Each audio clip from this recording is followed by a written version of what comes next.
High everyone welcome back to my channel. आज আমি আপনাদের সাথে শেয়ার করব সকালে ব্রেকফাস্টে রুটি পরোটার সাথে খাওয়ার মতো আলু টমেটোর মশলা সবজি রেসিপি। খেতে দুর্দান্ত লাগে রুটি পরোটার সাথে।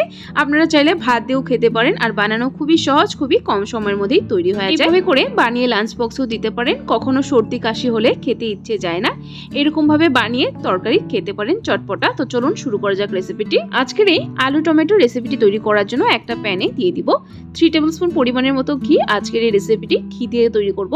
ঘি দিয়ে তৈরি করলে দারুণ লাগে খেতে, দারুণ ফ্লেভার আসে। যদি ঘি দিয়ে না খেতে চান চাইলে আপনারা তেল দিয়েও বানাতে পারেন। ঘি ভালো করে গরম হয়ে গেলে এর মধ্যে দিব 2টো শুকনো লঙ্কা চিড়ে আর দিয়ে দিব ফোড়নে 1 টিস্পুন পরিমাণ গোটা জিরে। শুকনো লঙ্কা আর জিরেটা 10 থেকে 15 সেকেন্ড সময় নিয়ে ভালো করে ভেজে তারপর এর মধ্যে দিব 1/2 টিস্পুন পরিমাণ হিং। যেহেতু নিরামিষ বানাচ্ছি তাই হিং দিয়েছি। হিংয়ের ফ্লেভারটা কিন্তু দারুণ আসে, অবশ্যই অ্যাড করবেন। হিং দিয়ে ভালো করে নেড়ে চেড়ে তারপর দিয়ে দিব আলু। এখানে আমি 300 গ্রাম পরিমাণের মতো মিডিয়াম সাইজের আলু খোসা ছাড়িয়ে 50% সেদ্ধ করে নিয়েছি। অবশ্যই সেদ্ধ করে নেবেন, তবে রেসিপিটি বানাতে সুবিধা হবে এবং খুবই তাড়াতাড়ি তৈরি হয়ে যাবে। আলু দেওয়ার পর এর মধ্যে দিব সামান্য পরিমাণ নুন আর দিয়ে দিব 1/2 টিস্পুন পরিমাণের মতো হলুদ গুঁড়ো। নুন হলুদ গুঁড়ো দিয়ে আলুগুলোকে সুন্দর লালচে করে ভেজে নেব। গ্যাসের ফ্লেমটা হাইতে করে ভাজলেই হবে, তাড়াতাড়ি হয়ে যাবে। আর যেহেতু আলুগুলো সেদ্ধ করে নিয়েছি তাই হাই ফ্লেমে ভাজলেই হবে। সো দেখুন বন্ধুরা, আলু আমার ভেজে নেওয়া হয়ে গেছে, সুন্দর লালচে কালার এসে গেছে আলুর মধ্যে। এখন এর মধ্যে অ্যাড করব টমেটো। 3টে মিডিয়াম সাইজের লাল টমেটো একটু ছোট টুকরো করে কেটে নিয়েছি। টমেটো দেওয়ার পর এর মধ্যে অল্প একটু নুন দিয়ে দিব যাতে করে টমেটো খুব তাড়াতাড়ি সফট হয়ে যায়। টমেটো দিয়ে নুন দিয়ে তারপর ভালো করে নেড়ে চেড়ে মিক্স করে নেব। তারপর ঢাকা দিয়ে কুক করব যাতে করে টমেটো খুব তাড়াতাড়ি সফট হয়ে যায়।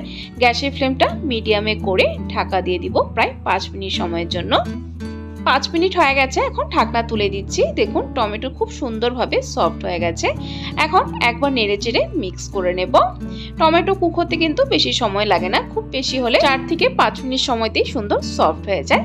এখন একবার নেড়ে চেড়ে তারপর এর মধ্যে অ্যাড করব কিছু গুঁড়ো মশলা। এখানে দিয়ে দিলাম 1/2 টিস্পুন পরিমাণ হলুদ গুঁড়ো, 1/2 টিস্পুন পরিমাণ ধনে গুঁড়ো, 1/2 টিস্পুন পরিমাণ জিরে গুঁড়ো আর দিয়ে দিব 1/2 টিস্পুন পরিমাণ লাল লঙ্কা গুঁড়ো। গুঁড়ো মশলাটা দেওয়ার পর ভালো করে আলুর সাথে কষিয়ে নেব।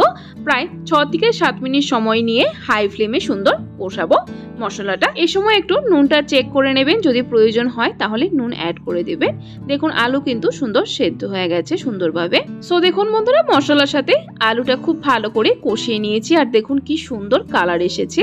আর রেসিপিটি কিন্তু আমার তৈরিও হয়ে গেছে। এরকম শুকনো শুকনো থাকবে মশলাটা। এখানে আমি আর কিছু অ্যাড করব না, দারুণ একটা ফ্লেভার আসছে যেহেতু আমি ঘি দিয়ে তৈরি করেছি। আপনারা চাইলে অল্প একটু লাস্ট গরম মশলা অ্যাড করতে পারেন। তো চলুন বন্ধুরা, এখন আলাদা পাত্রে সার্ভ করে নেওয়া যাক। দেখুন দেখতে কতটা ইয়ামি লাগছে। দুর্দান্ত হয় এই ঘি রোস্ট আলুর রেসিপিটি।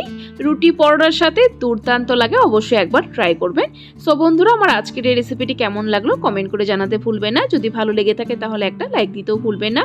আরও এরকম রেসিপির আপডেট পাওয়ার জন্য আমার চ্যানেলটাকে সাবস্ক্রাইব করে দিবেন। সাবস্ক্রাইব করে পাশে থাকা বেল আইকনটা ক্লিক করে অল করে দিবেন, তাহলে আমার চ্যানেলে যখনই কোনো নতুন রেসিপি আসবে নোটিফিকেশন আপনাদের কাছে পৌঁছে যাবে। ভিডিওটি সম্পূর্ণ দেখার জন্য অসংখ্য ধন্যবাদ। ভালো থাকবেন, সুস্থ থাকবেন।